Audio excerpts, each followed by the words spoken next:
Assalamualaikum warahmatullahi wabarakatuh.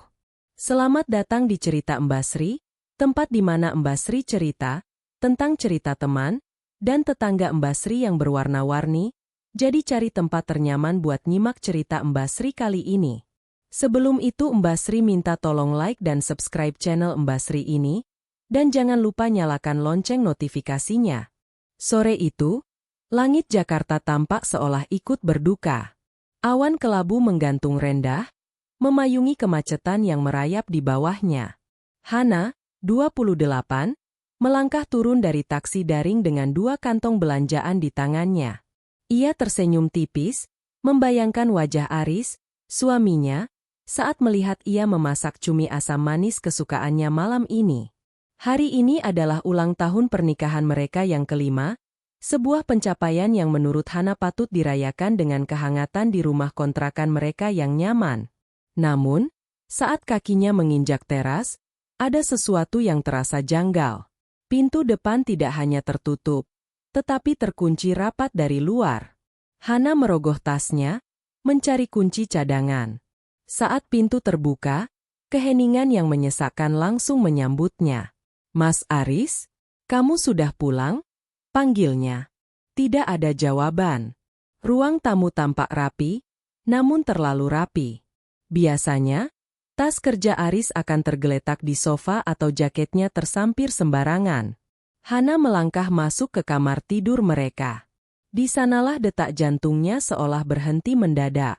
Lemari pakaian besar yang biasanya penuh dengan kemeja kantor dan jas Aris kini terbuka lebar.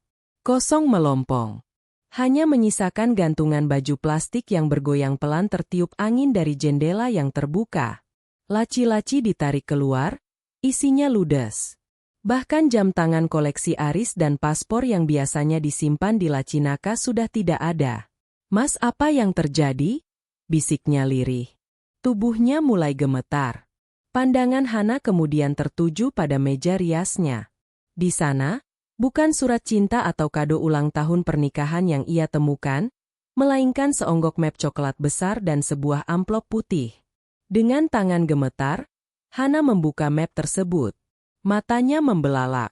Lembar demi lembar berisi surat tagihan dari 3 bank berbeda dan 2 lembaga pinjaman daring, pinjol. Nama yang tertera di sana adalah namanya, Hana Putri. Namun, ia tidak pernah merasa menandatangani pinjaman apapun. Nilainya fantastis. 50 juta, 100 juta, hingga total mencapai 300 juta rupiah jika dijumlahkan dengan bunga yang membengkak. Hana terduduk di lantai, napasnya tersengal. Di bawah tumpukan tagihan itu, ada secari kertas kecil dengan tulisan tangan yang sangat ia kenali. Tulisan tangan Aris. "Hana, maafkan aku. Aku butuh awal yang baru. Kamu adalah orang baik, tapi hidup bersamamu terlalu membosankan dan lambat. Aku butuh seseorang yang bisa mengimbangiku. Semua utang itu atas namamu karena akunmu yang lebih mudah disetujui.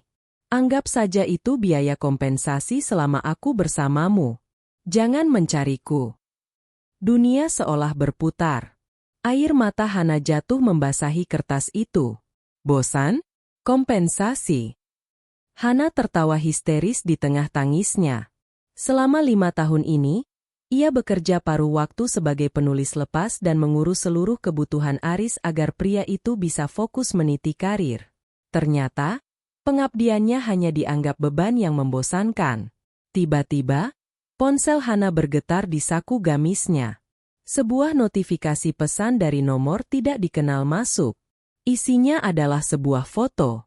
Di foto itu, Aris tampak merangkul mesra seorang wanita cantik dengan pakaian bermerek di sebuah terminal keberangkatan internasional. Mereka tersenyum lebar ke arah kamera.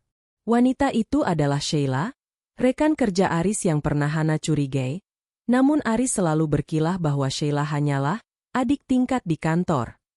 Brak! Suara gedoran keras di pintu depan mengejutkan Hana. "Buka pintunya. Kami tahu ada orang di dalam. Bayar utangmu, Hana Putri," teriak suara berat dari luar. Hana terlonjak ketakutan. Ia mengintip dari balik gorden. Dua pria berbadan besar dengan jaket kulit hitam berdiri di depan pagar, menendang-nendang pintu besi mereka. Inilah realita yang ditinggalkan Aris untuknya.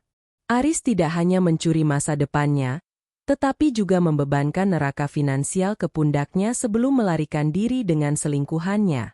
Hana mematikan lampu ruang tamu, bersembunyi di sudut gelap sambil memeluk lututnya.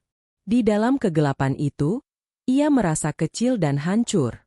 Namun, di tengah isak tangisnya, ia teringat wajah ayahnya, Pak Baskoro. Ayahnya hanyalah seorang pensiunan di desa yang hidup sederhana dengan kebun jati kecilnya. Dulu, Aris sering meremehkan Pak Baskoro, menyebutnya pria tua yang tidak punya ambisi. Aris bahkan melarang Hana sering-sering pulang ke desa karena dianggap membuang uang. Hana meraih ponselnya dengan tangan gemetar. Ia mencari kontak, ayah. Halo, ayah. Suara Hana pecah saat panggilan itu diangkat. Hana? Kenapa? Nak? Kenapa suaramu begitu? Suara Pak Baskoro terdengar sangat tenang, namun penuh wibawa. Mas Aris, yah dia pergi. Dia bawa selingkuhannya dan dia meninggalkan utang 300 juta atas namaku. Hana takut. Yah, penagih utang ada di depan rumah. Hening sejenak di seberang telepon. Hana mengira ayahnya akan panik atau ikut menangis. Namun, yang terdengar justru helaan napas panjang yang sangat terkendali. Hana, dengarkan ayah, kata Pak Baskoro dengan nada rendah yang dingin. Matikan semua lampu, kunci pintu belakang. Jangan bicara pada siapapun.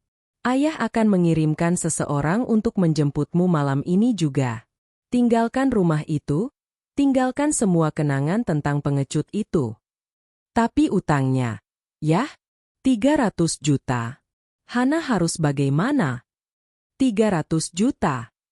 Pak Baskoro terkekeh pendek, sebuah tawa yang belum pernah Hana dengar sebelumnya, terdengar misterius dan penuh rahasia. Biarkan dia merasa menang untuk malam ini. Hana. Dia pikir dia sedang berlari menjauh dari beban, padahal dia baru saja masuk ke dalam perangkap yang selama ini ayah simpan. Maksud ayah? Pulanglah, nak. Ayah sudah menyiapkan sesuatu untukmu. Sesuatu yang akan membuat Aris berharap dia tidak pernah dilahirkan. Mulai detik ini, kamu bukan lagi istri yang tertindas. Kamu adalah putri dari seorang Baskoro. Hana terpaku. Ada nada otoritas yang asing dalam suara ayahnya. Seolah-olah pria tua yang selama ini ia kenal hanya memakai topeng kesederhanaan. Hana segera mengemasi barang-barang pentingnya ke dalam satu koper kecil, meninggalkan sisa-sisa mimpinya bersama Aris yang kini telah berubah menjadi debu. Saat sebuah mobil hitam mewah, yang jelas bukan taksi biasa, berhenti di depan rumahnya sejam kemudian, Hana tahu bahwa babak baru dalam hidupnya baru saja dimulai. Dan ia tidak tahu bahwa rencana ayahnya jauh lebih besar dari sekadar melunasi utang. Mobil hitam yang menjemput Hana membelah kegelapan malam dengan kecepatan tinggi namun tetap stabil. Sepanjang perjalanan dari Jakarta menuju pinggiran kota, Hana hanya terdiam menatap jendela. Bayangan wajah Aris yang tertawa bersama Sheila terus berputar di kepalanya seperti film rusak. Rasa sesak di dadanya belum hilang, namun ada rasa penasaran yang mulai tumbuh. Siapa orang-orang yang menjemputnya ini? Mengapa mereka memakai setelan jas rapi dan mengendarai mobil yang harganya pasti miliaran rupiah? Ketika mobil memasuki gerbang kayu besar menuju kediaman ayahnya di desa, Hana tertegun. Rumah itu masih sama, rumah joglo kayu yang luas dengan aroma kayu jati yang kuat. Namun suasana di sekitarnya telah berubah. Ada beberapa pria tegap berjaga di sudut-sudut halaman yang gelap. Hana turun dengan langkah gontai. Di teras rumah, Pak Baskoro sedang duduk di kursi goyangnya, menyesap teh melati sambil membaca koran tua di bawah lampu kuning yang temaram. Ia terlihat sangat tenang, seolah kabar tentang menantunya yang kabur membawa utang 300 juta hanyalah berita cuaca yang lewat. Ayah! Hana lari memeluk ayahnya dan tangisnya pecah lagi. Hana hancur. Yah, Mas Aris tega sekali. Hana tidak tahu harus bayar utang itu pakai apa. Hana tidak punya uang sebanyak itu. Pak Baskoro mengusap rambut putrinya dengan lembut. Duduklah, Hana. Tenangkan dirimu. Di rumah ini, tidak ada yang bisa menyentuhmu. Bahkan penagih utang paling beringas sekalipun akan berpikir 2 kali untuk menginjakan kaki di tanah ini. Hana menyeka air matanya, menatap wajah ayahnya yang penuh kerutan namun memiliki sorot mata yang tajam dan sangat waspada. Ayah tidak marah? Aris menipu kita? Yah? Dia menghina ayah? Dia bilang ayah tidak punya apa-apa. Pak Baskoro meletakkan cangkir tehnya perlahan. Bunyi denting keramiknya terdengar tegas di keheningan malam. Marah adalah reaksi untuk orang yang tidak punya rencana. Hana, ayah sudah tahu watak Aris sejak pertama kali dia menginjakan kaki di sini 5 tahun lalu. Serakah, dangkal, dan merasa paling pintar. Kalau ayah tahu, kenapa ayah membiarkanku menikah dengannya? Tanya Hana terisak. Karena terkadang, seseorang harus merasakan sakit agar bisa tumbuh kuat. Dan karena ayah ingin melihat, seberapa jauh dia akan bertindak sebelum dia benar-benar menghancurkan dirinya sendiri. Jawab Pak Baskoro tenang. Utang 300 juta itu? Kamu pikir itu jumlah yang besar? Hana mengangguk cepat. Bagi Hana, itu segalanya, yah? Hana harus bekerja berapa belas tahun untuk melunasinya. Pak Baskoro terkekeh kecil. Ia bangkit dari kursinya dan memberi isyarat agar Hana mengikutinya masuk ke dalam ruang kerja pribadinya. Ruangan yang selama ini selalu terkunci dan dilarang dimasuki siapapun, bahkan oleh Hana. Di dalam ruangan itu, pemandangan yang tersaji membuat Hana terperangah. Alih-alih rak buku tua yang penuh debu, ruangan itu berisi layar monitor yang menampilkan pergerakan saham, beberapa telepon satelit, dan sebuah brankas baja besar di sudut ruangan. Di dinding, tergantung foto-foto ayahnya saat masih muda, berdiri di samping tokoh-tokoh penting negara dan pengusaha-pengusaha besar yang wajahnya sering muncul di televisi. Hana, selama ini ayah memilih hidup tenang di sini karena ayah sudah bosan dengan hiruk-pikuk dunia bisnis yang kotor. Tapi itu bukan berarti ayah kehilangan taring. Pak Baskoro membuka brankasnya dan mengeluarkan sebuah map merah. 300 juta itu hanya harga kecil untuk sebuah pelajaran. Anggap saja itu biaya untuk membuang sampah dari hidupmu secara permanen. Besok pagi, utang itu akan lunas. Ayah sudah menyuruh orang mengurusnya. Hana menutup mulutnya dengan tangan. Ayah, dari mana ayah punya uang sebanyak itu? Ayah adalah salah satu pemegang saham diam-diam di beberapa perusahaan manufaktur terbesar di negeri ini. Aris selalu menganggap ayah hanya pensiunan guru, karena memang itu yang ingin ayah perlihatkan padanya. Dia pria yang hanya menilai orang dari kulitnya. Dan itulah yang akan menjadi kehancurannya. Pak Baskoro mengeluarkan sebuah dokumen lagi dan menyodorkannya pada Hana. Ini adalah sertifikat kepemilikan PT Garda Nusantara. Sebuah perusahaan distribusi logistik yang sedang berkembang. Mulai besok, nama pemiliknya akan diubah menjadi namamu. Tapi Hana tidak tahu apa-apa tentang bisnis. Yah, itulah sebabnya ayah ada di sini. Ayah akan melatihmu. Dalam 3 bulan ke depan, kamu tidak akan menjadi Hana yang cengeng. Kamu akan menjadi wanita yang akan membuat Aris berlutut memohon ampun. Pak Baskoro menatap mata Hana dalam-dalam. Aris merasa dia sudah terbang tinggi dengan uang hasil menipumu. Dia merasa hebat karena bekerja di perusahaan properti milik keluarga Sheila. Dia tidak tahu bahwa perusahaan tempatnya bekerja itu sangat bergantung pada pasokan logistik dari PT Garda Nusantara. Kita akan memegang lehernya, Hana. Tapi kita tidak akan langsung mencekiknya. Kita akan membiarkannya merasa sukses dulu, sebelum kita menarik tanah tempatnya berdiri. Hana merasakan sesuatu yang baru dalam dirinya. Rasa perih akibat pengkhianatan itu masih ada, namun kini tertutup oleh api yang mulai menyala di dadanya. Ia melihat ayahnya bukan lagi sebagai pria tua yang lemah, melainkan sebagai seorang arsitek pembalasan dendam yang ulung. Hana ingin dia merasakan apa yang Hana rasakan. Yah, ketakutan, rasa malu, dan kehilangan segalanya. Pak Baskoro tersenyum, sebuah senyum yang dingin namun penuh kasih sayang kepada putrinya. Dia akan merasakannya, nak. Lebih dari itu, dia akan kehilangan martabatnya. Tapi sebelum itu, kamu harus berubah. Buang semua baju-baju lama ini. Buang semua keraguanmu. Mulai besok, pendidikanmu dimulai. Malam itu, di bawah atap rumah joglo yang tenang, sebuah rencana besar mulai disusun. Hana belajar bahwa dunia ternyata jauh lebih luas dan lebih kejam dari yang ia bayangkan, dan ayahnya adalah salah satu pemain utama di dalamnya yang memilih untuk bersembunyi. Sementara itu, di Jakarta, Aris mungkin sedang merayakan kebebasannya dengan sampanye, tanpa menyadari bahwa bayangan Pak Baskoro mulai membayangi setiap langkahnya. Pergilah tidur, Hana. Besok adalah hari pertama kamu belajar cara menghancurkan seorang pria tanpa harus mengotori tanganmu sendiri, ucap Pak Baskoro menutup malam itu. Hana berjalan menuju kamarnya. Untuk pertama kalinya sejak Aris pergi, ia tidak lagi merasa seperti korban. Ia merasa seperti seorang pemburu yang baru saja mendapatkan senjatanya. 3 bulan telah berlalu sejak malam yang menghancurkan itu. Di bawah bimbingan Pak Baskoro, kehidupan Hana berubah total. Jika dulu harinya dihabiskan dengan memikirkan menu makan malam untuk Aris atau menghitung sisa uang belanja agar cukup hingga akhir bulan, kini Hana terbiasa bangun sebelum matahari terbit untuk meninjau laporan arus kas dan membedah strategi pasar. Pak Baskoro tidak memanjakan Hana. Ia mendatangkan mentor-mentor terbaik, mantan CEO, ahli hukum, hingga pelatih citra diri, ke rumah joglo mereka.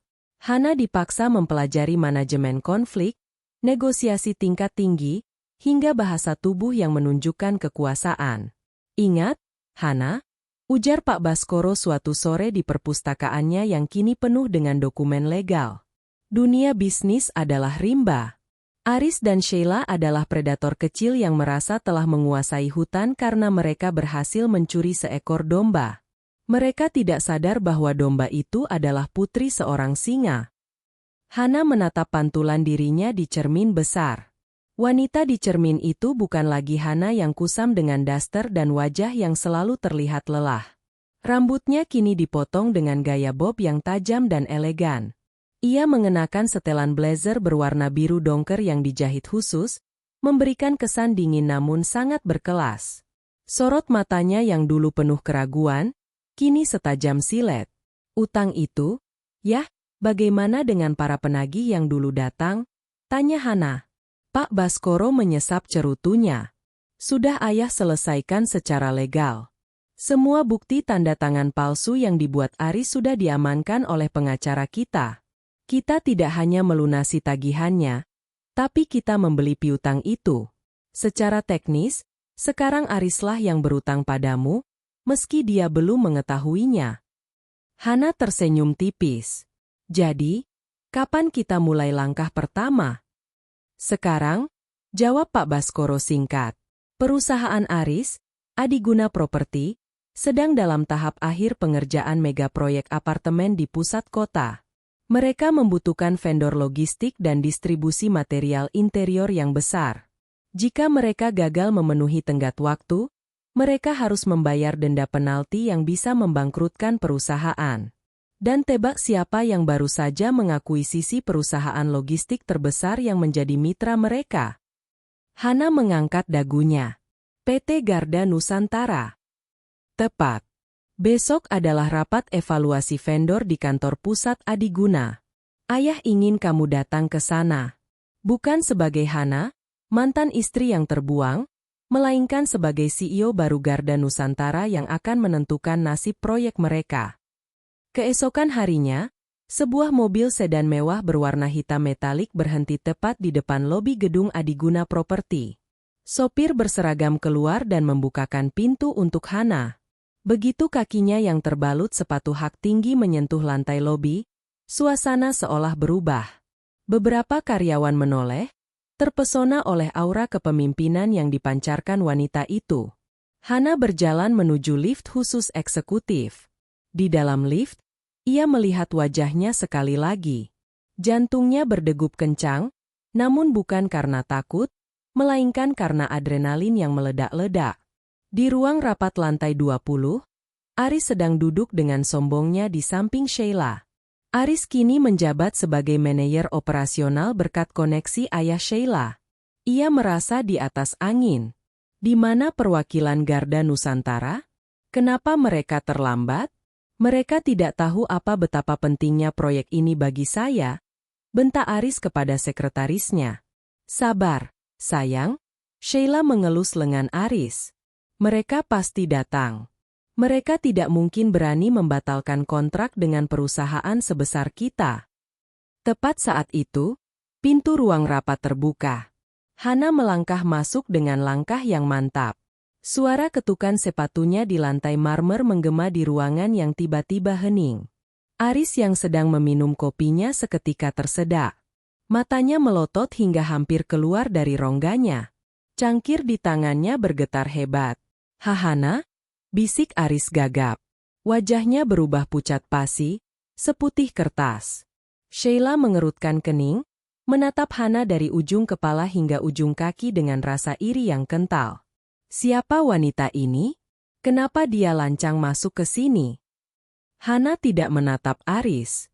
Ia langsung menuju kursi utama di ujung meja, kursi yang seharusnya diperuntukkan bagi mitra strategis paling penting. Ia meletakkan tas bermereknya di meja dengan suara beraak yang sengaja dikeraskan. "Selamat pagi, rekan-rekan dari Adiguna Properti." Suara Hana terdengar merdu namun sedingin es. "Saya Hana Putri, CEO baru PT Garda Nusantara. Saya di sini untuk meninjau kembali semua kontrak kerjasama kita. Dan setelah melihat laporan kinerja kalian, saya merasa kerjasama ini perlu dipertimbangkan ulang." Aris berdiri dengan lutut yang lemas. "Hana, apa-apaan ini? Bagaimana mungkin kamu seharusnya?" "Seharusnya apa, Aris?" potong Hana, kini menatap langsung ke mata suaminya yang pengecut itu. "Seharusnya mendekam di rumah kontrakan menangisi nasib karena utang 300 juta yang kamu tinggalkan? Maaf, jadwal saya terlalu padat untuk melakukan hal remeh seperti itu." Sheila yang merasa harga dirinya terancam langsung angkat bicara. "Dengar ya, siapapun kamu tidak bisa seenaknya membatalkan kontrak. Kami punya kekuatan hukum." Hana mengeluarkan sebuah dokumen dari tasnya dan melemparkannya ke tengah meja. "Kekuatan hukum?" Baca pasal 12 ayat 4. Garda Nusantara berhak membatalkan pasokan secara sepihak jika pihak vendor terbukti memiliki catatan integritas yang buruk. Dan manajer operasional kalian? Hana menunjuk Aris dengan pena emasnya. Memiliki catatan penipuan dan pemalsuan dokumen perbankan yang sangat rapi di meja pengacara saya. Seluruh petinggi perusahaan yang hadir di sana mulai berbisik-bisik gelisah. Direktur Utama Adiguna Properti, yang juga ayah Sheila, tampak mulai menatap Aris dengan tajam. Aris merasa dunianya mulai runtuh. Ia menatap Hana, mencari sisa-sisa wanita lembut yang dulu bisa ia injak-injak. Namun yang ia temukan hanyalah seorang penguasa yang siap melumatnya. Hana bangkit dari duduknya. "Saya beri waktu 24 jam untuk kalian meyakinkan saya kenapa saya tidak boleh memutus semua aliran material ke proyek kalian. Jika tidak, bersiaplah menghadapi denda penalti dari klien kalian yang bernilai miliaran itu." Hana berbalik, berjalan keluar tanpa menoleh lagi. Di pintu, ia sempat berhenti sejenak dan menoleh ke arah Aris yang masih mematung. "Oh, satu lagi, Aris. Selamat ulang tahun pernikahan yang ke-5. Kado dariku mungkin sedikit terlambat, tapi aku janji, ini akan menjadi kado yang paling tidak akan pernah kamu lupakan seumur hidupmu." Hana keluar dengan senyum kemenangan. Di dalam mobil, ia melihat ponselnya. Sebuah pesan dari ayahnya masuk, "Langkah pertama sukses. Sekarang, biarkan mereka saling cakar di dalam." Hana menyandarkan kepalanya di kursi mobil. Ini baru permulaan. Ia akan memastikan Aris merasakan bagaimana rasanya ditinggalkan di titik terendah, persis seperti yang pria itu lakukan padanya. Suasana di dalam ruang rapat Adiguna Properti setelah kepergian Hana ibarat bom waktu yang baru saja meledak. Keheningan yang mencekam pecah oleh suara gebrakan meja dari Pak Broto, Direktur Utama sekaligus ayah Sheila. Aris, jelaskan padaku sekarang juga, apa maksud dari semua ini? Teriak Pak Broto dengan wajah memerah. Siapa wanita itu sebenarnya? Dan apa maksudnya dengan penipuan serta pemalsuan dokumen? Aris gemetar hebat. Keringat dingin mengucur deras dari pelipisnya, membasahi kerah kemeja mahalnya yang kini terasa mencekik. Itu mantan istri saya, Pak. Tapi dia bohong. Dia hanya sakit hati karena saya tinggalkan. Dia pasti cuma menggertak soal perusahaan itu. Menggertak? Sheila menyahut dengan suara melengking. Dia datang dengan pengawal dan mobil yang lebih mewah dari milik kita, Aris. Dan dia memegang kontrak Garda Nusantara. Kalau dia memutus pasokan beton dan baja minggu ini, proyek apartemen kita akan berhenti total. Kita bisa kena penalti 10 miliar rupiah per hari. Sheila menatap Aris dengan tatapan yang belum pernah dilihat Aris sebelumnya. Tatapan penuh rasa jijik dan curiga. Wanita yang dulu memujanya karena menganggap Aris adalah pria ambisius yang cerdas, kini mulai melihatnya sebagai beban yang berbahaya. Sementara itu, di dalam mobil mewahnya, Hana menarik napas panjang. Adrenalinnya masih terpompa kuat. Ia melihat tangannya yang tadi sempat gemetar, kini sudah tenang. Luar biasa, Mbak Hana, puji sopirnya, yang sebenarnya adalah salah satu asisten kepercayaan Pak Baskoro bernama Chris. Tuan Besar pasti bangga melihat keberanian Mbak tadi. Hana tersenyum tipis. Ini baru pemanasan, Chris. Aris adalah tipe orang yang akan mencoba mencari lubang untuk lari. Kita harus memastikan semua lubang itu sudah tertutup. Sesampainya di rumah Joglo, Hana mendapati ayahnya sedang menyiram tanaman anggrek di teras. Pak Baskoro menoleh dan melihat binar mata putrinya yang sudah kembali hidup. Bagaimana rasanya melihat tikus terjepit? Hana? Tanya Pak Baskoro tanpa menghentikan kegiatannya. Dia pucat pasi. Yah, tapi dia pasti akan mencoba melakukan sesuatu. Aris tidak akan menyerah begitu saja pada posisinya yang sekarang. Pak Baskoro meletakkan penyiram tanamannya. Tentu. Dia akan mulai menggunakan kartu, kenangan lama. Dia akan mencoba mengetuk pintu hatimu, memohon maaf, dan berpura-pura bahwa semua itu adalah kehilafan. Itu adalah strategi terakhir seorang pecundang. Benar saja. Malam itu, ponsel Hana yang nomornya sudah lama ia ganti, tiba-tiba menerima rentetan panggilan dari nomor yang sangat ia kenal. Aris rupanya berhasil mendapatkan nomor barunya dari entah mana. Hana membiarkannya berdering hingga 10 kali sebelum akhirnya mengangkatnya. Hana? Hana? Tolong jangan matikan. Suara Aris terdengar gemetar di seberang sana. Nada bicaranya berubah drastis, dari sombong menjadi penuh permohonan. Hana, aku minta maaf. Aku tahu aku salah. Aku khilaf. Hana.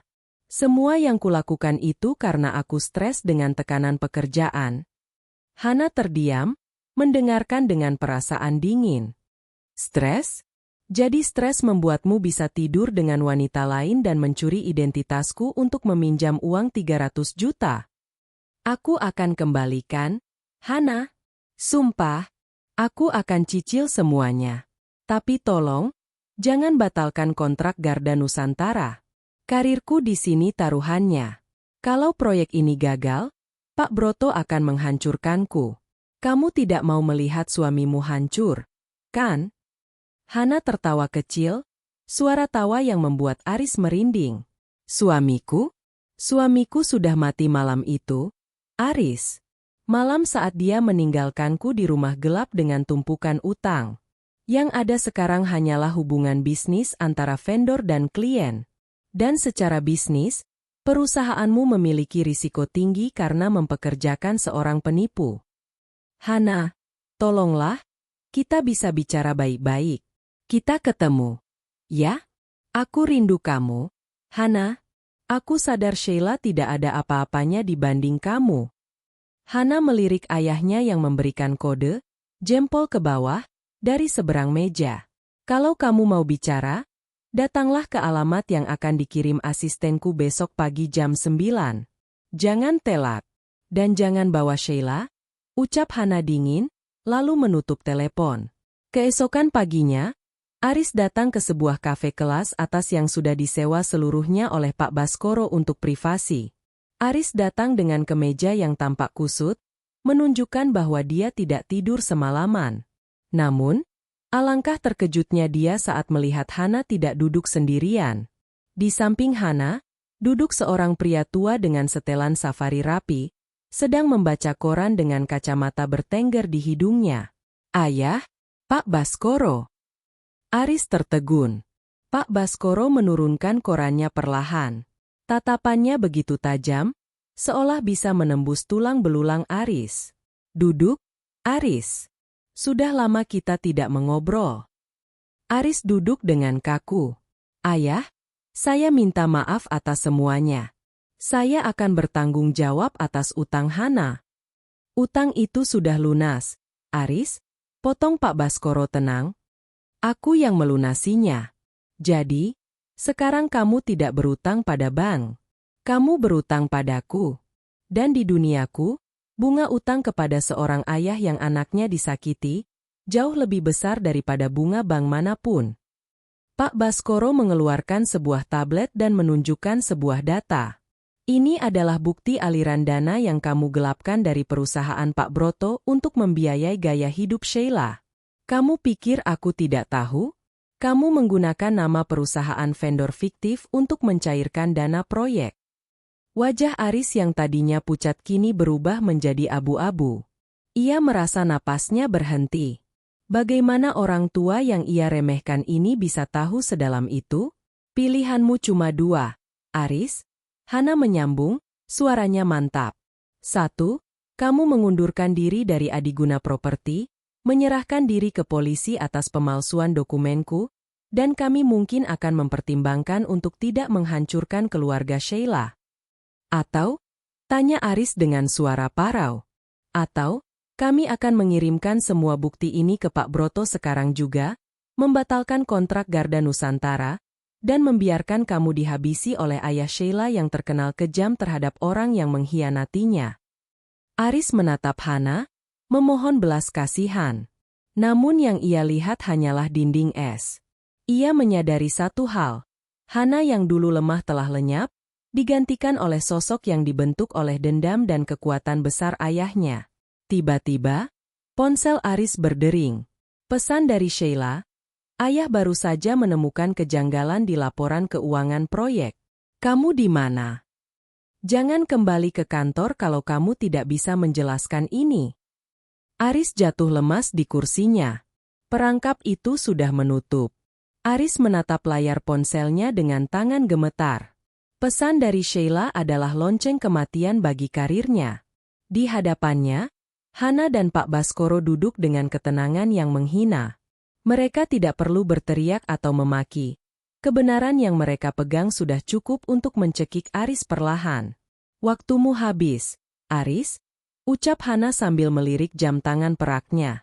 Setiap detik yang kamu habiskan untuk melamun di sini adalah satu langkah lebih dekat bagi polisi untuk mengetuk pintumu. Aris menelan ludah. Hana, tolong, kalau aku di penjara, siapa yang akan membayar utang itu? Aku akan lakukan apa saja. Aku akan tinggalkan Sheila. Aku akan kembali padamu. Pak Baskoro tertawa pendek. Sebuah suara yang terdengar seperti gesekan logam. Kembali? Kamu pikir putriku adalah tempat sampah untuk barang rongsokan sepertimu? Kamu datang ke sini bukan untuk bernegosiasi, Aris. Kamu datang untuk menyerah. Tanpa menjawab, Aris bangkit dan lari keluar dari kafe. Ia tidak menuju kantor, melainkan menuju apartemen mewah yang ia tempati bersama Sheila. Ia harus mengambil paspornya dan sedikit uang tunai yang ia simpan di brankas tersembunyi. Ia berpikir masih punya waktu untuk melarikan diri sebelum Pak Broto bergerak. Namun, saat ia membuka pintu apartemen dengan kunci aksesnya, ia menemukan pemandangan yang tak terduga. Beberapa koper besar sudah berjajar di ruang tamu. Sheila berdiri di sana, mengenakan kacamata hitam besar, sedang mengawasi dua orang pria berseragam ekspedisi mengangkut barang-barang bermerek miliknya. "Sheila, apa yang kamu lakukan? Kita harus pergi sekarang," seru Aris panik. Sheila menoleh, menatap Aris dengan tatapan dingin yang jauh lebih kejam daripada Hana. "Kita? Tidak ada, kita, Aris. Papa sudah tahu semuanya. Dan sejujurnya, aku yang memberitahu Papa." Langkah Aris terhenti. "Apa? Kamu mengkhianatiku?" Sheila tertawa sinis. "Mengkhianati? Aku hanya menyelamatkan diriku sendiri.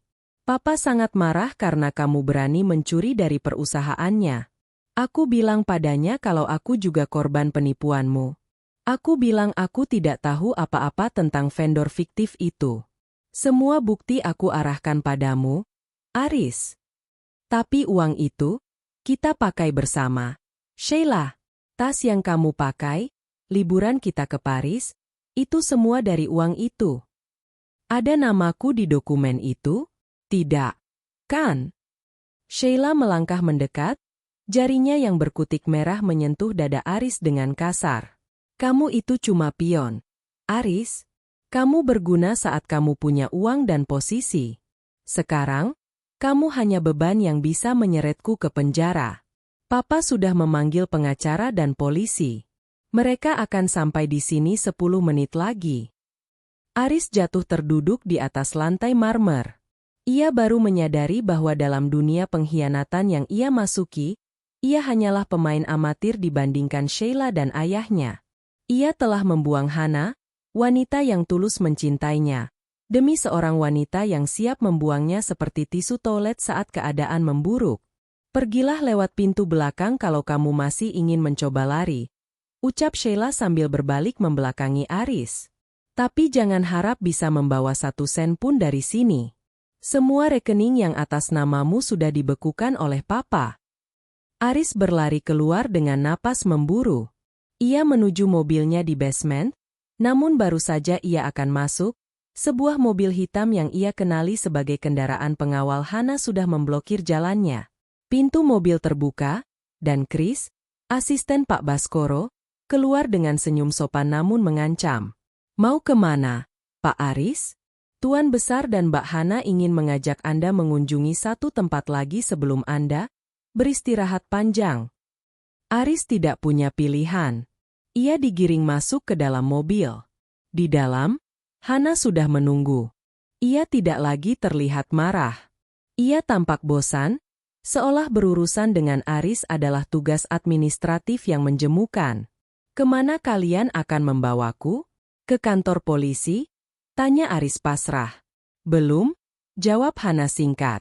"Aku ingin menunjukkan padamu apa yang sedang terjadi dengan masa depan yang kamu impikan." Mobil melaju menuju lokasi proyek apartemen Adiguna Property. Di sana, suasana sangat kacau. Ratusan buruh bangunan tampak berkerumun di depan gerbang yang digembok. Alat-alat berat berhenti beroperasi. Garda Nusantara resmi menghentikan pasokan hari ini, Hana menjelaskan sambil menatap keluar jendela. "Dan karena kamu memalsukan laporan keuangan untuk menutupi pencurianmu, perusahaan tidak punya dana taktis untuk mencari vendor baru dalam waktu cepat. Pak Broto terpaksa menyatakan proyek ini mangkrak." Hana menoleh ke arah Aris. "Kamu tahu apa artinya? Ribuan orang kehilangan pekerjaan, dan Pak Broto kehilangan kepercayaan investor. Dia akan bangkrut, Aris. Dan dia menyalahkanmu sepenuhnya. Kenapa kamu lakukan ini, Hana? Kamu menghancurkan perusahaan itu juga." "Aku tidak menghancurkan perusahaan itu. Aku membelinya," sahut Hana tenang. "Ayahku baru saja menandatangani kesepakatan untuk mengambil alih aset Adiguna Property yang kolaps dengan harga murah. Besok, perusahaan ini akan berganti nama menjadi Baskoro Hana Group. Aku yang akan memimpin proyek ini, mengaktifkan kembali para pekerja, dan menyelesaikannya tanpa penipu sepertimu. Aris merasa jantungnya berhenti berdetak. Semua yang ia curi dari Hana, semua yang ia perjuangkan dengan cara kotor, kini justru jatuh ke tangan Hana dengan cara yang legal dan elegan. Hana bukan hanya bertahan hidup, ia telah memenangkan seluruh permainan ini. Sekarang, Hana memberikan isyarat kepada Chris. Antarkan dia ke tempat yang seharusnya. Mobil berhenti tepat di depan gedung Polres Jakarta Selatan. 2 orang petugas polisi sudah menunggu di tangga depan. Hana, tunggu. Aku mohon. Aris berteriak saat Chris menyeretnya keluar. Hana menurunkan kaca jendela mobilnya sedikit. Aris, utang 300 juta itu sudah lunas. Tapi utang rasa sakit hatiku, itu baru saja mulai kamu bayar dengan kebebasanmu. Selamat tinggal. Mobil mewah itu melaju pergi, meninggalkan Aris yang diborgol di bawah sorot lampu kilat kamera wartawan yang entah bagaimana sudah tahu tentang skandal penggelapan dana tersebut. Di dalam mobil, Hana memejamkan mata. Ia merasa sebuah beban besar terangkat dari bahunya. Namun, ia tahu ini belum berakhir. Masih ada Sheila dan ayahnya yang harus ia hadapi dalam persaingan bisnis ke depan. Pagi itu, gedung perkantoran yang dulunya merupakan markas besar Adiguna Property tampak berbeda. Papan nama besar di lobi sedang diturunkan oleh beberapa pekerja, digantikan dengan logo logam berkilau bertuliskan Baskoro Hana Group. Hana berdiri di lantai paling atas, di ruangan yang dulunya milik Pak Broto. Ia memandang panorama Jakarta yang sibuk dari balik dinding kaca setinggi langit-langit.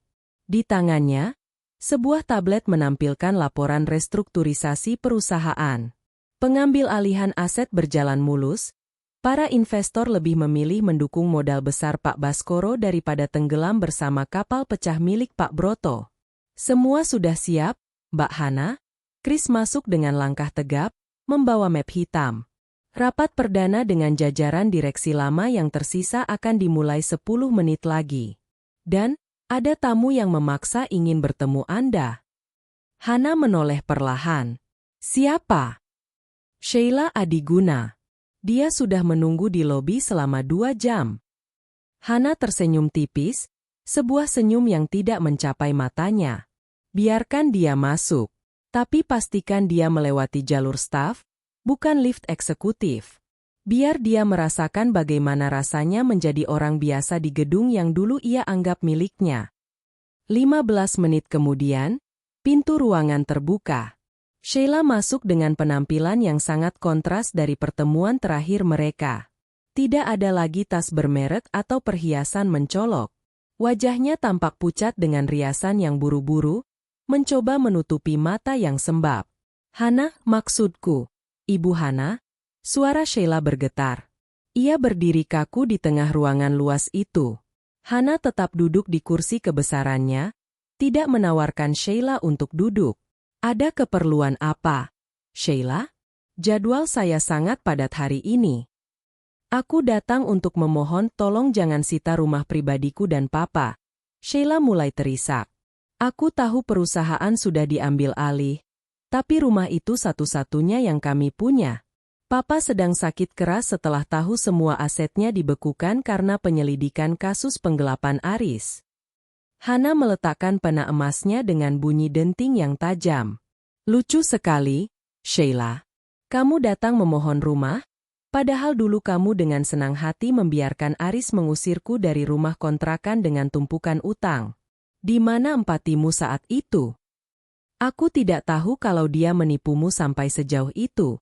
Hana, aku juga korban.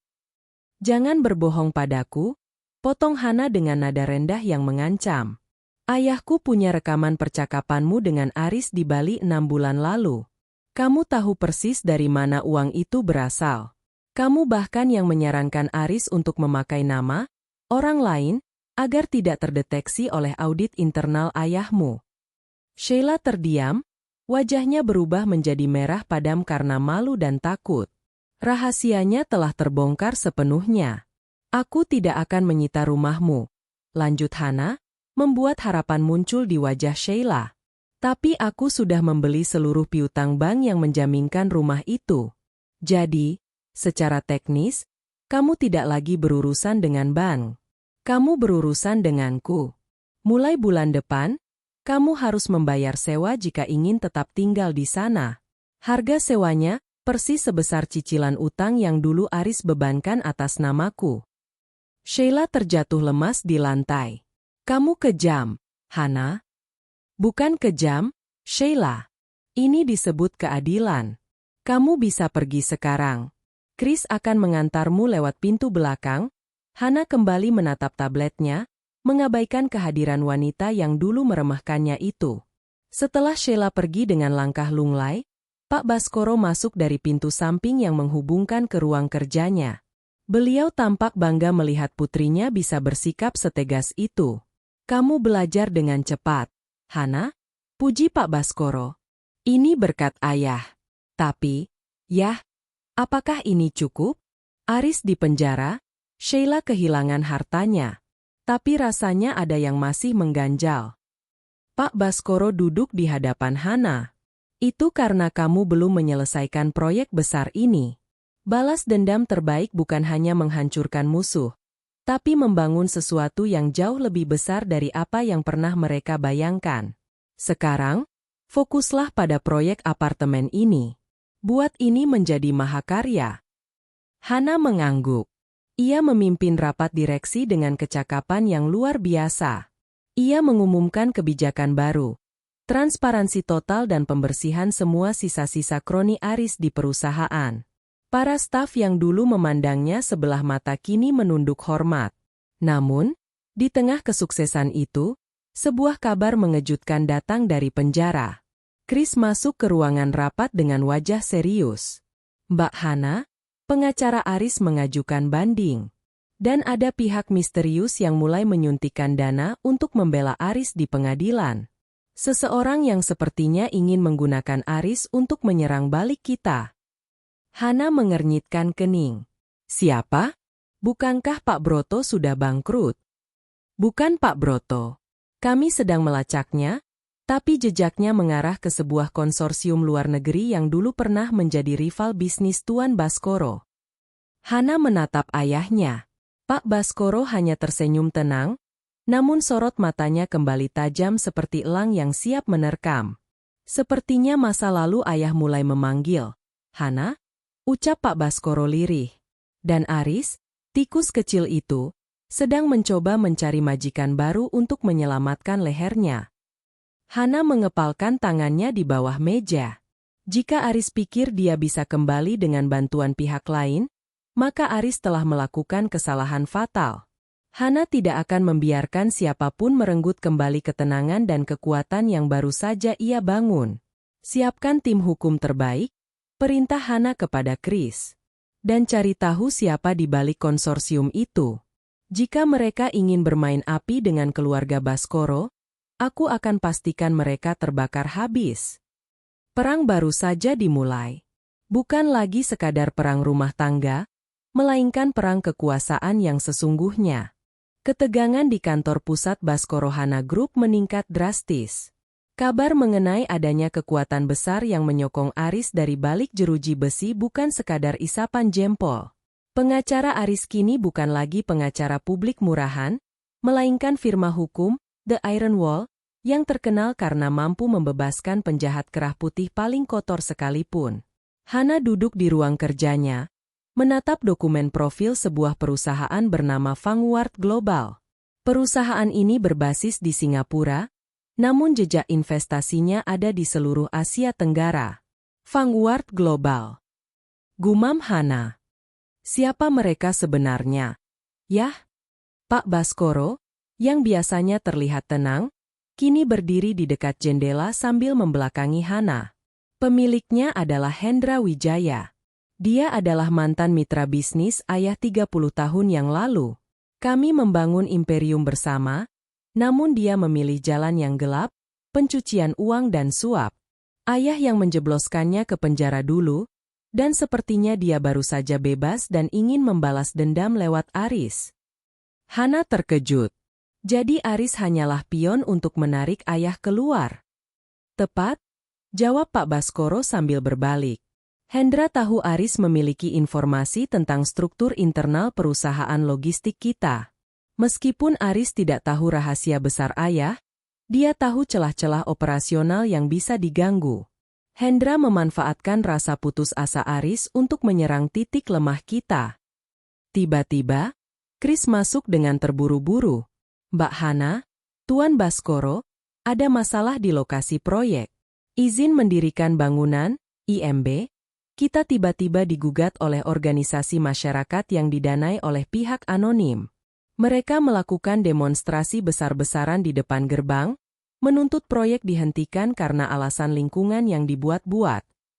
Hana berdiri dengan tegas. Ini pasti ulah Hendra. Dia ingin memperlambat kita agar denda penalti mulai berjalan lagi. Apa rencana kita, Mbak? Tanya Chris. Hana terdiam sejenak, memutar otak. Ia teringat satu hal yang pernah diajarkan ayahnya. Jangan melawan api dengan api, tapi lawanlah api dengan memutus oksigennya. Chris, kumpulkan data tentang semua aset Vanguard Global di Indonesia. Hendra mungkin menyerang kita lewat Aris dan demonstrasi konyol ini, tapi dia pasti punya titik lemah finansial. Dan ya, bolehkah aku menggunakan koneksi lama ayah di kementerian? Pak Baskoro tersenyum bangga.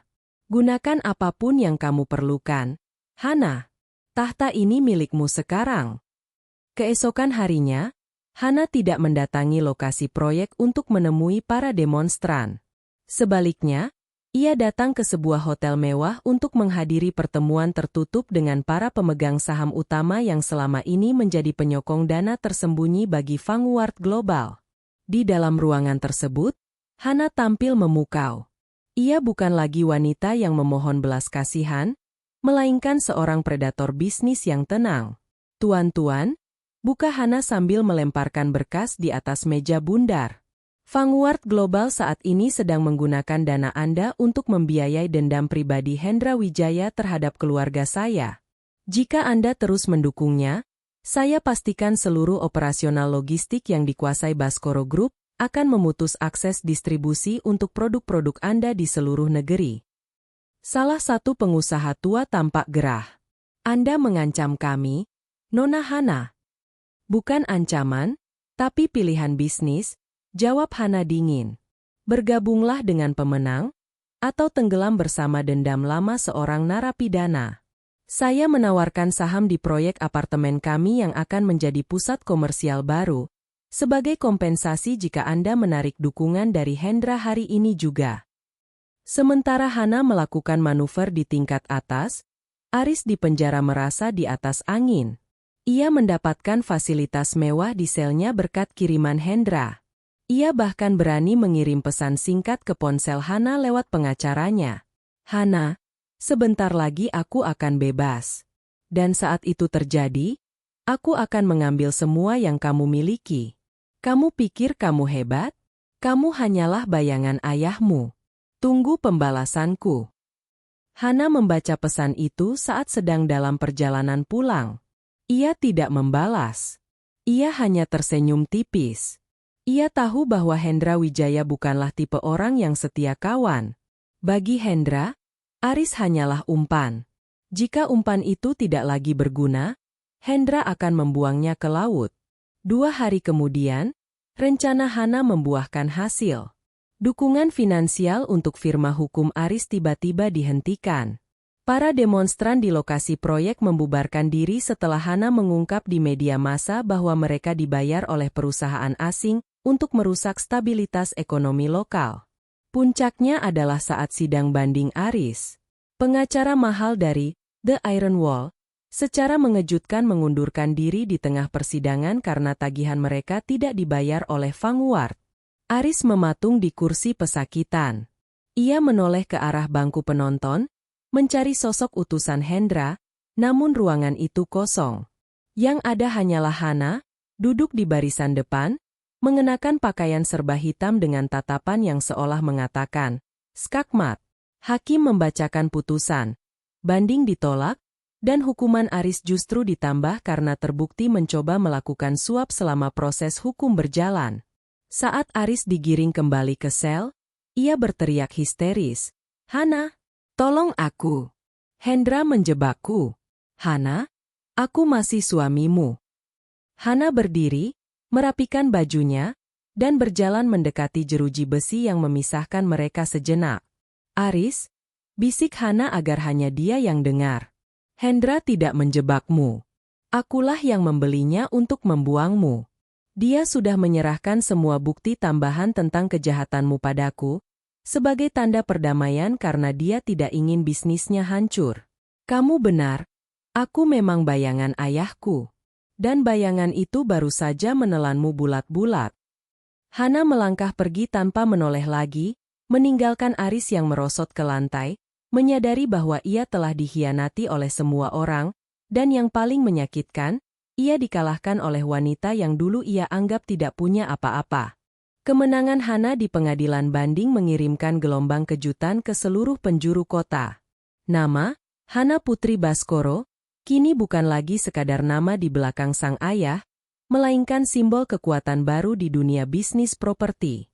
Namun, bagi Hana, kehancuran Aris hanyalah satu sisi dari koin keadilan. Masih ada keluarga Adiguna yang tersisa, pihak yang dengan sengaja menampung pengkhianatan Aris demi keuntungan pribadi mereka. Proyek apartemen yang kini bernama The Baskoro Residence telah mencapai tahap topping off. Gedung megah itu berdiri menjulang, menjadi monumen keberhasilan Hana. Di balik kemegahan itu, Pak Broto dan Sheila sedang mengalami masa-masa tergelap mereka. Suatu sore, Hana menerima laporan dari tim legalnya. "Mbak Hana, rumah keluarga Adiguna akan segera dieksekusi minggu depan. Sheila tidak mampu membayar sewa yang Mbak tetapkan. Mereka sekarang benar-benar berada di ambang pengusiran." Hana menatap keluar jendela kantornya. Ada rasa hampa sesaat, namun ia segera menepisnya. "Siapkan mobil. Saya ingin melihat istana mereka untuk terakhir kalinya."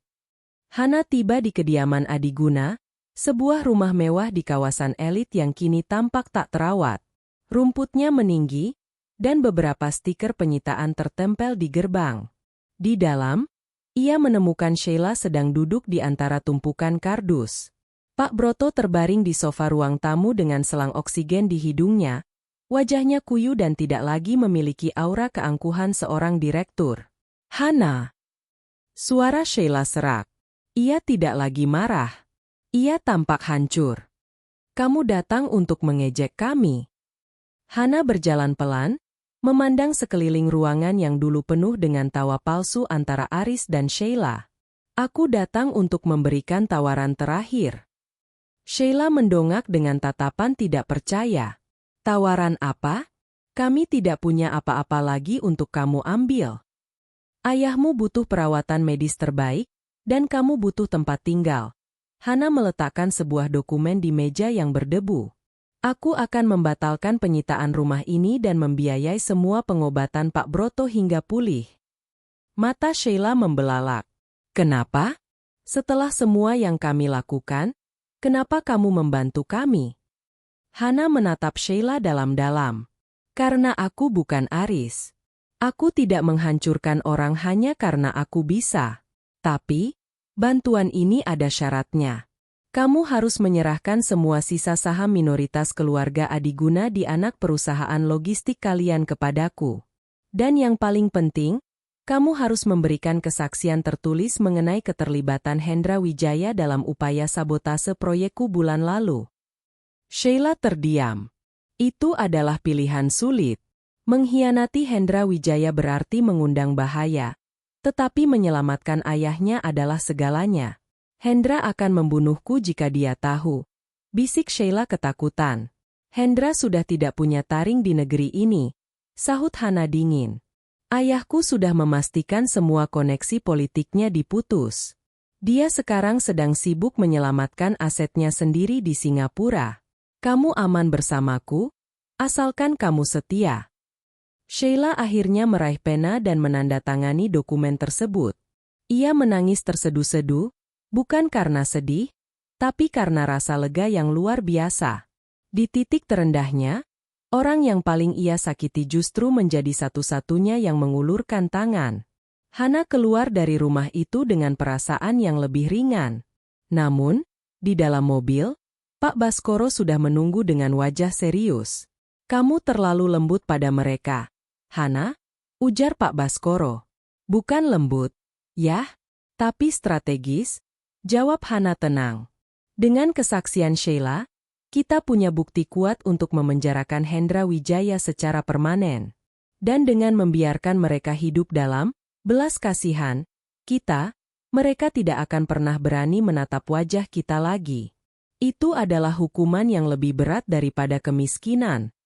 Pak Baskoro mengangguk pelan, menyadari bahwa putrinya telah melampaui metodenya sendiri. Hana tidak hanya menggunakan kekuatan, tapi juga menggunakan diplomasi dan manipulasi emosional untuk mengunci musuh-musuhnya. Namun, ketenangan itu terusik ketika sebuah pesan masuk ke tablet rahasia Pak Baskoro. Wajah pria tua itu berubah pucat pasi.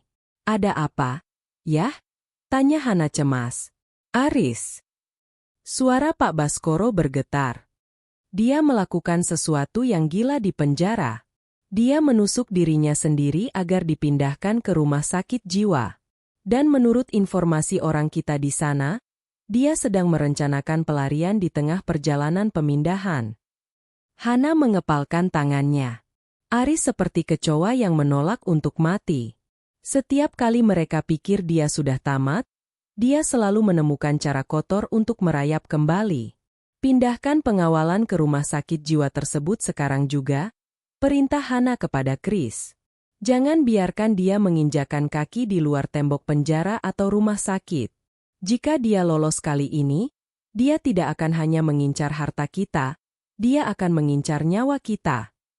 Malam itu, badai besar kembali melanda Jakarta. Di sebuah lorong rumah sakit yang sepi, seorang pria dengan pakaian pasien dan perban di perutnya tampak menyelinap di antara bayang-bayang. Aris tidak lagi memiliki akal sehat. Matanya merah, penuh dengan kegilaan dan dendam yang murni. Di tangannya, ia memegang sebuah pecahan kaca yang tajam. "Hana Baskoro," gumamnya berulang kali seperti mantra. "Jika aku tidak bisa memilikinya, tidak ada yang boleh memilikinya." Perang ini kini telah bergeser dari ruang rapat direksi ke jalanan yang gelap dan berbahaya. Hana harus bersiap menghadapi babak akhir yang paling berdarah dari rencananya. Hujan turun seperti tumpahan peluru di atas aspal Jakarta. Di dalam mobil yang melaju kencang menuju pusat komando keamanan keluarga Baskoro, Hana merasakan firasat buruk yang mencekik. Aris, pria yang dulu ia cintai namun ternyata seekor ular, telah melarikan diri dari ambulans yang membawanya ke rumah sakit jiwa. Ia membunuh seorang petugas medis dengan pecahan kaca dan menghilang ke dalam labirin perkampungan padat di pinggiran kota. "Mbak Hana, tim taktis kita sudah menyebar," lapor Chris sambil terus memantau layar tablet. Tapi Aris sangat licin. Dia tahu kita melacak ponselnya, jadi dia membuangnya. Dia juga mencuri pakaian warga untuk penyamaran. Pak Baskoro duduk di samping Hana, wajahnya tampak lebih tua 10 tahun malam itu. "Hana, dia tidak akan lari jauh. Dia tidak punya uang, tidak punya sekutu. Hanya ada satu tempat yang akan dia datangi dalam kondisi gila seperti ini. Rumah lama kita," bisik Hana. Bukan rumah kontrakan tempat mereka tinggal, melainkan rumah joglo milik ayahnya di pinggiran kota. Aris tahu bahwa di sanalah pusat kekuatan keluarga Baskoro, dan di sanalah ia bisa melakukan serangan yang paling menyakitkan. "Putar balik mobil ke arah rumah ayah. Sekarang," perintah Hana kepada sopir. Sementara itu, di rumah joglo yang biasanya tenang, suasana mencekam menyelimuti udara. Aris berhasil menyelinap melewati pagar belakang dengan memanjat pohon jati yang menjuntai. Tubuhnya kurus, pakaiannya compang-camping dan basah kuyup oleh darah serta air hujan. Matanya melotot liar, memancarkan kegilaan yang murni. Di kepalanya hanya ada satu suara, "Hancurkan apa yang mereka cintai." Aris tahu Pak Baskoro sangat mencintai perpustakaannya, tempat di mana semua rahasia kekuasaannya disimpan. Dengan sisa tenaga, Aris memecahkan jendela kaca dan masuk ke dalam. Ia menyiramkan bensin yang ia ambil dari gudang perkebunan ke atas tumpukan dokumen dan karpet sutra mahal. "Kalian pikir kalian menang?" Tawa Aris meledak, terdengar seperti suara binatang. "Jika aku harus busuk di penjara, maka kalian harus busuk di tanah." Api seketika menjilat ruangan itu. Asap hitam mulai memenuhi rumah joglo yang bersejarah itu. Tepat saat itu, mobil Hana mengerit rem di depan gerbang. Hana keluar tanpa memedulikan hujan, melihat lidah api mulai keluar dari jendela ruang kerja ayahnya. "Ayah! Rumah terbakar!" teriak Hana. Hana berlari masuk, mengabaikan teriakan Chris dan para pengawal yang mencoba menahannya. Ia tahu ayahnya masih menyimpan satu dokumen krusial di dalam brankas ruang kerja itu, dokumen yang merupakan kunci untuk menjatuhkan Hendra Wijaya secara permanen di tingkat internasional. Jika dokumen itu terbakar, Hendra akan lepas dari jeratan hukum. Hana menerobos masuk ke dalam ruangan yang penuh asap.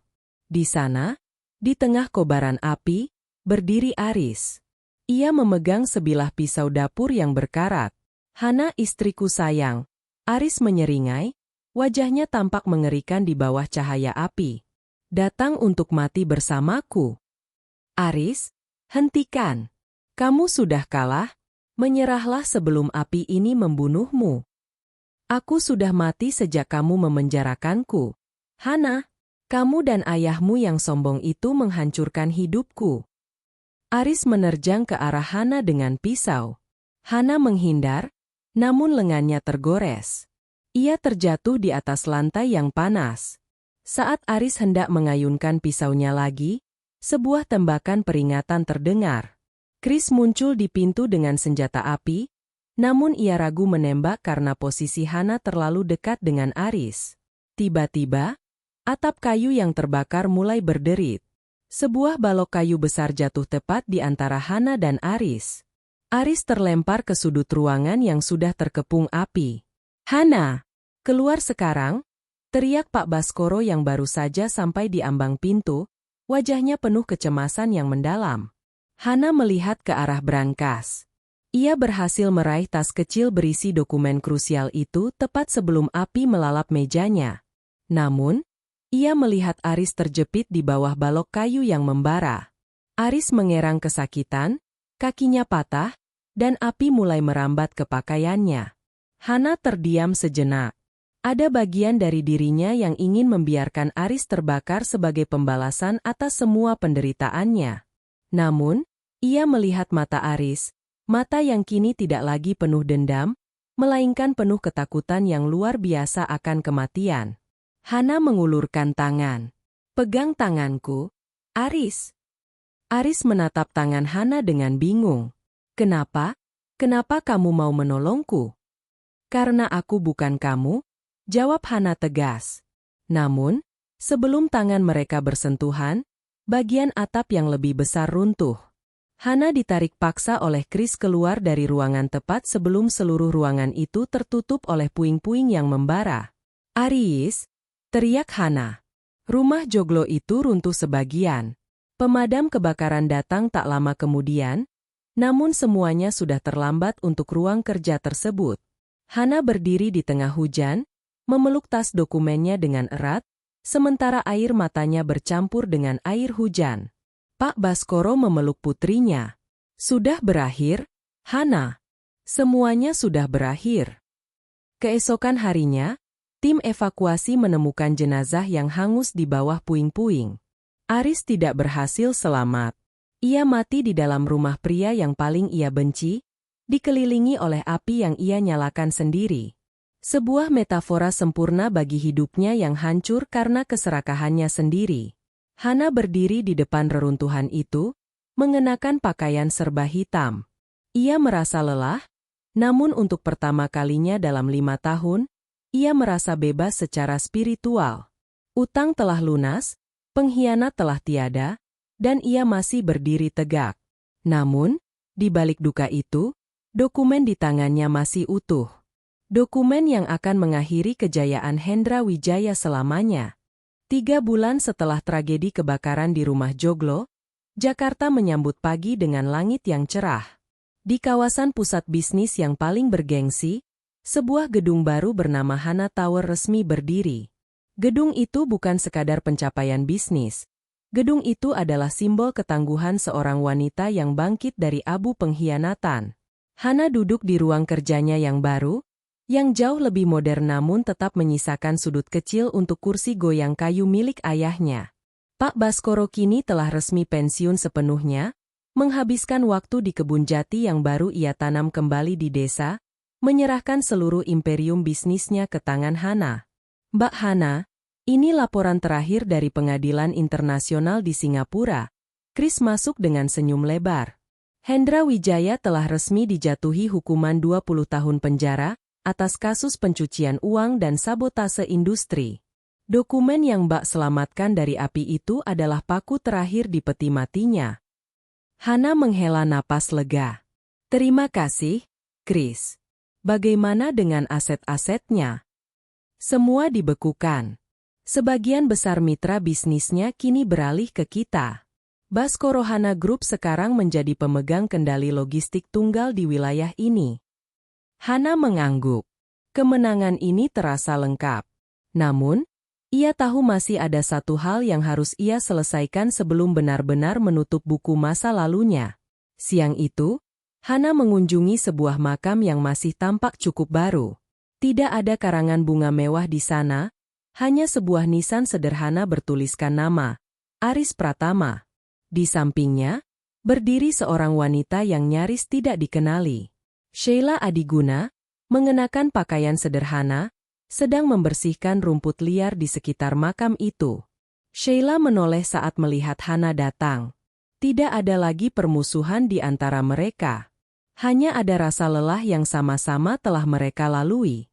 Dia selalu ingin menjadi orang besar. Hana, ujar Sheila lirih sambil menatap nisan Aris. Tapi dia tidak pernah tahu bahwa cara tercepat untuk menjadi besar adalah dengan menghargai apa yang sudah ada di tangan. Dia menghancurkan kita berdua demi bayangan yang tidak nyata. Hana meletakkan setangkai bunga melati putih di atas makam pria yang pernah menjadi suaminya itu. Aku sudah memaafkannya, Sheila. Bukan karena dia layak dimaafkan, tapi karena aku layak mendapatkan kedamaian. Bagaimana denganmu? Tanya Hana kemudian.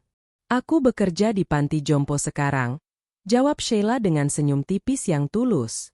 Papa sudah tiada bulan lalu, dia pergi dengan tenang setelah kamu menjamin perawatannya. Aku merasa lebih hidup sekarang daripada saat aku dikelilingi tas bermerek yang ternyata hasil curian. Terima kasih, Hana. Hana menatap langit. Ia menyadari bahwa rencana ayahnya yang tidak terduga bukan hanya tentang memberinya harta atau kekuatan bisnis, melainkan tentang memberinya kesempatan untuk menemukan jati dirinya yang sebenarnya. Ayahnya tahu bahwa Hana memiliki kekuatan itu di dalam dirinya, dan Aris hanyalah ujian pahit yang harus ia lalui. Sore harinya, Hana pulang ke desa menemui ayahnya. Mereka duduk di teras rumah Joglo yang sudah dibangun kembali, lebih megah namun tetap dengan jiwa yang sama. Ayah tahu kamu akan berhasil, ucap Pak Baskoro sambil memandang hamparan sawah. Hana hanya menjalankan rencana ayah, jawab Hana sambil menyandarkan kepalanya di bahu sang ayah. Tidak, Hana. Ayah hanya membuka pintu. Kamu yang memilih untuk melangkah masuk, kamu yang menanggung luka, dan kamu yang memutuskan untuk tetap menjadi orang baik di tengah dunia yang kejam. Itulah rencana yang sebenarnya tidak terduga. Melihatmu tumbuh menjadi wanita yang lebih hebat dari ayah. Hana tersenyum. Utang 300 juta yang dulu terasa seperti kiamat kini hanyalah butiran debu dalam sejarah hidupnya. Ia telah belajar bahwa pengkhianatan bisa menghancurkan hati. Namun bagi mereka yang memiliki keberanian dan dukungan yang tepat, kehancuran hanyalah awal dari sebuah pembangunan yang jauh lebih kokoh. Hana mengeluarkan ponselnya, melihat foto lama dirinya yang dulu kusam dan penuh kesedihan. Ia menghapus foto itu, lalu mengambil foto baru bersama ayahnya dengan latar belakang matahari terbenam yang indah. Masa lalu sudah terkubur. Masa kini adalah miliknya. Dan masa depan?